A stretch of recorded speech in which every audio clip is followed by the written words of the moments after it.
Why is it that the vast majority of people that come into the financial markets ultimately leave with their tail between their legs, and many of them talk to other people and say, "Oh, don't go and invest in the share market. That's high risk, etc." The reason is because they're chasing the elusive instant gratification.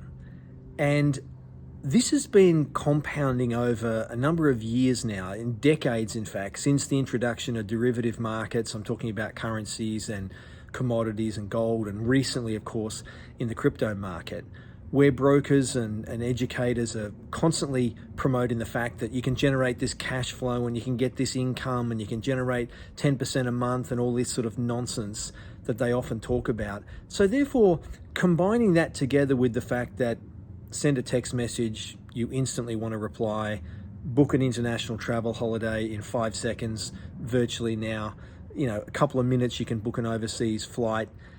All of this instant gratification that we live in, this world of instant gratification now, don't have to wait for the news at 6 p.m. in the evening, just turn it on right now and you can read about what's going on in the world. So much of this instant gratification feeds the psychology and the temperament of financial markets. And what people fail to accept and they just don't want to understand. And, when you talk about delayed gratification, which is what is required, the temperament for delayed gratification, most investors just switch off. Most new millennial investors, most people who come into financial markets, when I talk about in my trainings about potentially buying a business and holding that business for 2 years, 3 years, 5 years, or maybe even decades. Can you see that private jet? Maybe an investor that's actually got it right with some delayed gratification.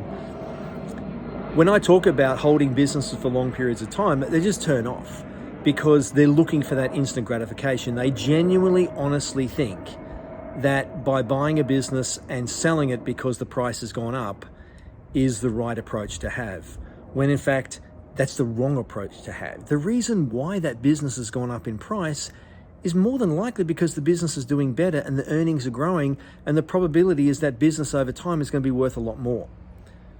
So many, virtually all great investors will happily admit that selling out of positions early costs them millions and in cases billions of dollars.